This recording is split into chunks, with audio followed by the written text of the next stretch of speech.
Class 10th mathematics जो हमारा chapter number 1 है, रियल नंबर्स वास्तविक संख्याएं का जो प्रश्नावली 1.3 है, एक्सरसाइज 1.3, उसे आज हम डिटेल और आसान के साथ समझने वाले हैं। मैं आपको ये जो तरीका बता रहा हूँ बहुत ही सिंपल और बहुत ही आसानी के साथ बताने जा रहा हूँ। इससे पहले मैंने एक वीडियो बनाई थी कि प्राकृतिक संख्या किसे कहते हैं, परिमेय संख्या और परिमेय संख्या क्या होती हैं, ठीक है। उसको ज़रा अगर देख लेना, अगर उस वीडियो को देख लेते तो ये आपके लिए बहुत आसान हो जाएगा। प्लीज़ गाइस उस वीडियो को ज़रूर देखना, तो आपको ये चीज़ें बहुत ही आसानी के साथ समझ में आ जाएंगी, ठीक है। सो पहला जो क्वेश्चन है, √5 एक अपरिमेय संख्या सिद्ध कीजिए।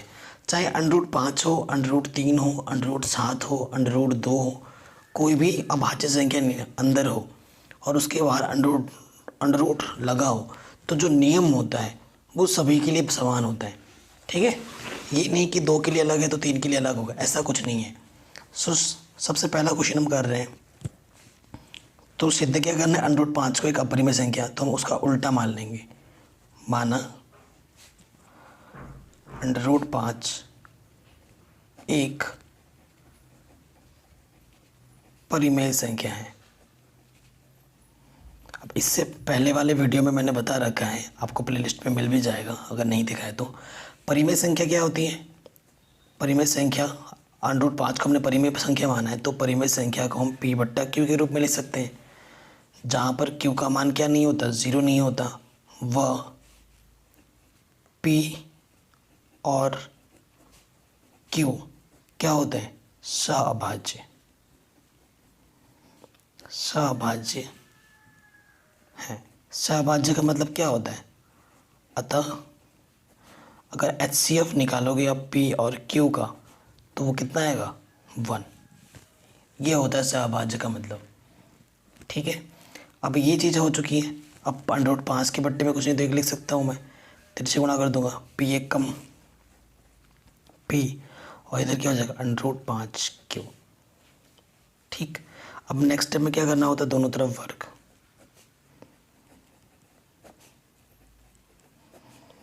दोनों तरफ वर्ग करने पर, जब मैं दोनों तरफ वर्ग कर दूंगा तो P का वर्ग क्या हो जाएगा, P² √5Q का वर्ग। तो इधर हो गया P², √5 का वर्ग क्या, √5 का वर्ग क्या होता है, 5, अंडर हट जाता है, और इधर Q²। Q² का गुणांक क्या है, 5 है, तो Q² किससे कटेगा, P² किससे कटेगा, 5 से कटेगा, क्योंकि इसका गुणांक क्या है, 5। तो यही लिखना है यहाँ पर, चूँकि P² 5 से विभाजित है ना, क्योंकि 5 इसका गुणांक है तो 5 से विभाजित होगा, इसलिए P भी 5 से विभाजित होगा, ठीक है। क्यों, मैं आपको एग्जांपल दिखा रहा हूँ। अगर एक संख्या, मैंने एक संख्या ले ली, मैंने 9 3 से कटता है, ठीक है। तो 3 का अगर स्क्वायर रूट, 9 का स्क्वायर रूट क्या हो जाएगा, 3, तो 3 भी तो 3 से कटेगा। अगर 9 3 से कटता है तो इसका अंडर रूट भी तो 3 से कटेगा।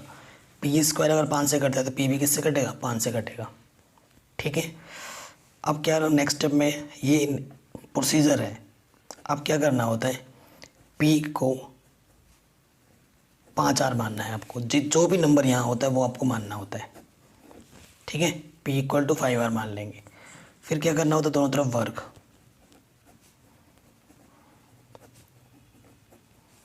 वर्ग करने पर, जब वर्ग कर दूंगा तो इधर क्या हो जाएगा, P², 5 का वर्ग क्या हो जाएगा, 25, R का वर्ग R², ठीक है। P² का मान समीकरण 1 से मैं यहाँ पर रख सकता हूँ, रख दूंगा। P² का मान रखने पर,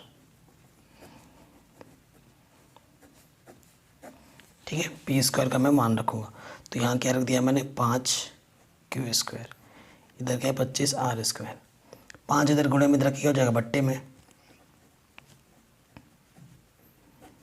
5 बचे 25, तो Q² क्या आ गया, 5R²।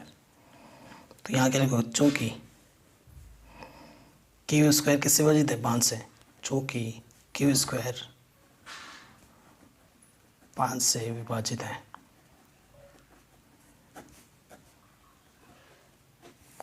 इसलिए Q भी 5 से विभाजित होगा। ठीक है, पहले भी मैंने बताया।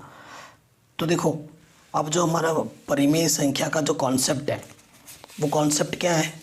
परिमेय संख्या क्या बोलती है कि परिमेय संख्या क्या बोलती है कि P और Q जो होंगे वो सभाज्य होंगे, यानी कि जो HCF होगा वो 1 होगा।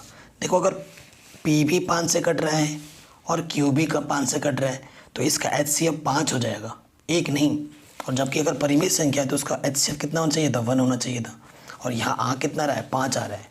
तो वही आपको यहाँ पर लिखना है, चूँकि P व Q दोनों 5 से विभाजित हैं, अतः HCF PQ एक नहीं है। अतः जो हमने माना था, हमारी अवधारणा क्या हो गई? विरोधाभास। अतः हमारी अवधारणा विरोधाभास प्रकट होती है।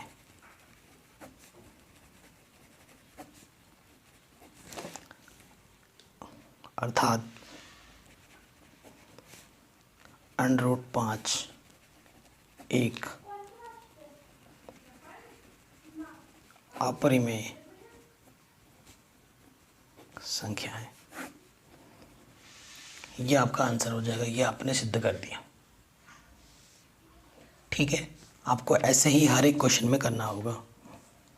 जैसे √2 दे, 5 दे, 7 दे, 3 दे, कुछ भी दे, तरीका यही रहेगा बिल्कुल, बस नंबर बदलेंगे, लेकिन ये लैंग्वेज यही रहेगा। ठीक है, तो ये क्वेश्चन भी हमने आराम से कर दिया है। अब हम आते हैं हमारे क्वेश्चन नंबर 2 में। ये भी बहुत इंपॉर्टेंट है। इन दोनों में से एक क्वेश्चन एग्जाम में पक्का आता है, फुल गारंटी है इसकी। मैं कभी कभी दोनों भी आ जाते हैं। मोस्ट इंपॉर्टेंट है, मोस्ट इंपॉर्टेंट। कह रहे सिद्ध कीजिए कि 3 + 2 √5 एक अपरिमेय संख्या है। तो क्या करेंगे? माना 3 + 2 √5 उल्टा मान लेते हैं, एक परिमेय संख्या है। ठीक है, हमने क्या मान लिया कि ये एक परिमेय संख्या है। अर्थात अगर परिमेय है तो उसको हम क्या ले सकते हैं? P/Q के रूप में लिख सकते हैं, जहाँ Q का मान क्या नहीं है? 0। व जो HCF होगा P और Q का, वो क्या होगा? 1 होगा। ठीक है, ये मेंशन करना बहुत ज़रूरी है। अब इस क्वेश्चन में पता है टाइप क्या होता है कि जो अंडर को होता है वो उसको एक तरफ रखना है, बाकी दुनियादारी को एक तरफ। तो ये 3 देखो क्या है? 3 एक परिमेय संख्या होती है, क्योंकि 3/1 लिख सकते हो। प्लस का 3 उधर के क्या होगा? -3। देखो, ये एक परिमेय संख्या मानी है हमने, और ये भी परिमेय संख्या। परिमेय संख्या में से परिमेय संख्या घटाओ तो परिमेय संख्या आता है। परिमेय संख्या में परिमेय संख्या जोड़ोगे तो परिमेय संख्या। परिमेय संख्या में परिमेय संख्या से गुणा करोगे तो भी परिमेय संख्या। परिमेय संख्या में परिमेय संख्या से भाग दोगे तो भी परिमेय संख्या। ठीक है, 2 क्या है? परिमेय संख्या। यहाँ गुणे में जाके क्या हो जाएगा? बट्टे में।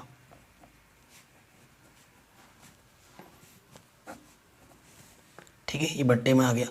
अब देखो, ये पूरी क्या है? एक परिमेय संख्या, और हम जानते हैं ये क्या है? एक अपरिमेय संख्या। जस्ट अभी हमने प्रूफ किया था। ठीक है, इसे इक्वेशन नंबर 1 मान लो, और इसे डब्बे में बंद कर देता हूँ मैं।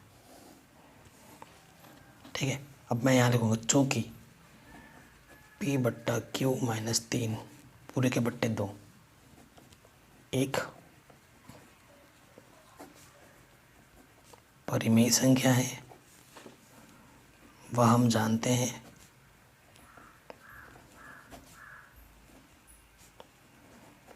कि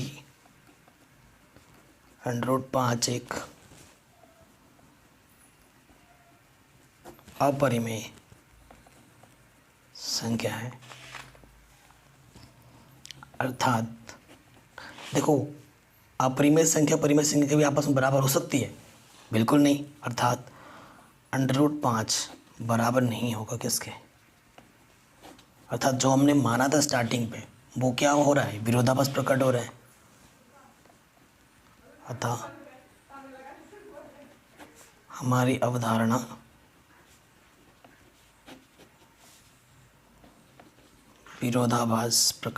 विरोधाभास है। अतः 3 + 2√5 एक अपरिमेय संख्या है। बस आराम से हो गया ये क्वेश्चन भी आपका, ठीक है, बहुत ही आसानी से। यही लैंग्वेज आपको इस टाइप के क्वेश्चन में लिखना पड़ेगा हर एक क्वेश्चन में, ठीक। वीडियो पर लाइक नहीं किया अभी तक तो प्लीज़ लाइक कर दो, क्योंकि आप भूल जाते हो बाद में। अब आते हैं नेक्स्ट क्वेश्चन, ठीक है। तीसरा क्वेश्चन 3 पार्ट्स हैं, तीनों पार्ट्स को मैं बहुत ही सिंपल तरीके से समझाऊंगा। तीसरा फर्स्ट पार्ट, तीसरे का फर्स्ट पार्ट, ठीक है। सो देखो मैं पहले ही इंग्लिश मीडियम की पूरी एनसीईआरटी ख़त्म करवा चुका हूँ, ठीक है। आप देख सकते हैं, अगर आप हिंदी मीडियम या आपका कोई भाई इंग्लिश मीडियम है तो उसको भी आप लिस्ट भेज सकते हैं, लिंक मैं दे दूँगा डिस्क्रिप्शन में। तो देखो अब इसमें भी वही उल्टा काम करना है। माना 1/2 √2 एक परिमेय संख्या है,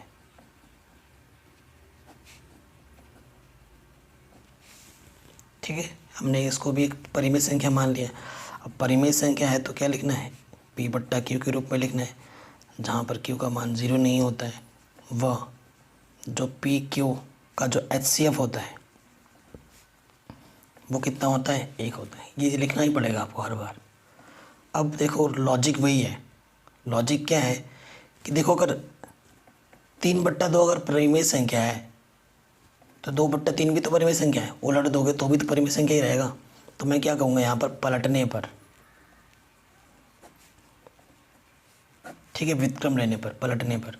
सो यहाँ पर हो जाएगा √2 और यहाँ हो जाएगा Q/P। सो देखो Q/P एक परिमेय संख्या है और हम जानते हैं √2 एक क्या है, एक अपरिमेय संख्या। वही लैंग्वेज आपको दोबारा लिखनी है, चूँकि Q/P एक परिमेय संख्या है तथा हम जानते हैं कि √2 एक अपरिमेय संख्या है। अतः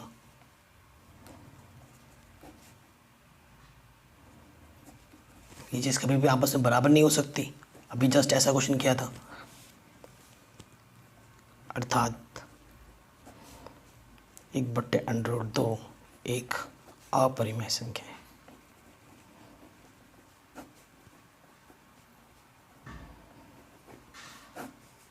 ठीक है, अब ऐसे ही आपको इस प्रकार वाले क्वेश्चन में लिखना होगा। कितना आसान था, आराम से हो गया है ना। ये क्वेश्चन में हमने आराम से कर लिया है। नेक्स्ट क्वेश्चन इसका सेकंड पार्ट है 7√5। देखो ये क्वेश्चन भी ऐसे ही होगा, लैंग्वेज यही लिखना है, मैं डायरेक्ट कर दे रहा हूँ। 7√5 को भी आप क्या मानोगे, P/Q, जहाँ Q का मान 0 नहीं होगा। वह जो HCF होगा P और Q का वो कितना होगा, 1 होगा। ये लिख दोगे। फिर लॉजिक वही है, √2 को एक तरफ रखना है, बाकी सबको एक तरफ ले जाना है, क्योंकि 7 एक क्या है, परिमेय संख्या। यहाँ √5 रहेगा और यहाँ क्या जाएगा, गुणे में 7, गुणे में इधर के बट्टे में आ गया। ये क्या है, एक परिमेय संख्या, ये क्या है, एक अपरिमेय संख्या। ये कभी भी आपस में बराबर नहीं होती। फिर से वही लैंग्वेज लिख दोगे। हम जानते हैं P/7Q परिमेय संख्या है तथा हम जानते हैं √5 एक अपरिमेय संख्या है, अर्थात समीकरण एक विरोधाभास प्रकट होती है। ठीक है, अर्थात 7√5 एक क्या हो जाएगी, अपरिमेय संख्या। ठीक है, तो ये क्वेश्चन भी हमारा आराम से बन गया। अब आ जाओ क्वेश्चन नंबर 3 पे, लास्ट 6√2। ये भी वैसे होगा, ये 6√2 है। इसको क्या लिखोगे, कैसे करेंगे, माना 6+2 एक परिमेय संख्या है। परिमेय संख्या तो P बट्टे Q के रूप में लिखी जाती है, जहाँ पर Q का मान क्या नहीं होगा, 0 नहीं होगा। वह जो HCF होगा P और Q का वो क्या होगा, 1 होगा। अब ये प्लस, मैंने बोला था अंडर रूट को एक तरफ रखना, बाकी दुनियादारी एक तरफ। प्लस का है, इधर आके क्या हो जाएगा, माइनस का। P बट्टा Q परिमेय संख्या है, 6 भी परिमेय संख्या है। परिमेय संख्या से परिमेय संख्या घटेगा तो परिमेय संख्या है, तो ये पूरा परिमेय है, ये अपरिमेय है, कभी बराबर नहीं होगा। वही लैंग्वेज लिख दोगे, चूँकि P बट्टे Q -6 एक परिमेय संख्या है तथा हम जानते हैं कि √2 एक अपरिमेय संख्या है।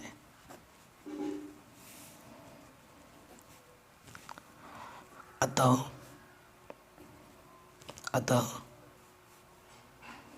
P बट्टा Q -6 बराबर नहीं होगा √2 के, अर्थात लास्ट में वही लिख देंगे, अर्थात 6 + √2 एक अपरिमेय संख्या है। ठीक है, ये आपका उत्तर हो जाएगा। तो देखिए, जस्ट 16 मिनट की इस वीडियो में मैंने पूरा क्वेश्चन, एक एक क्वेश्चन बहुत ही आसानी के साथ आसान लैंग्वेज में मैंने करा दिया है। पूरा प्रश्नावली 10.3 class 10th mathematics chapter real numbers, वास्तविक संख्याएं। वास्तविक संख्याएं के इस प्रश्नावली को 1.3 को हमने आराम से कर दिया है। ठीक है, सो वीडियो अच्छी लगी तो प्लीज़ लाइक करो, शेयर करो, चैनल पर नए हो तो नोटिफिकेशन बेल को ज़रूर प्रेस करो। Thank you.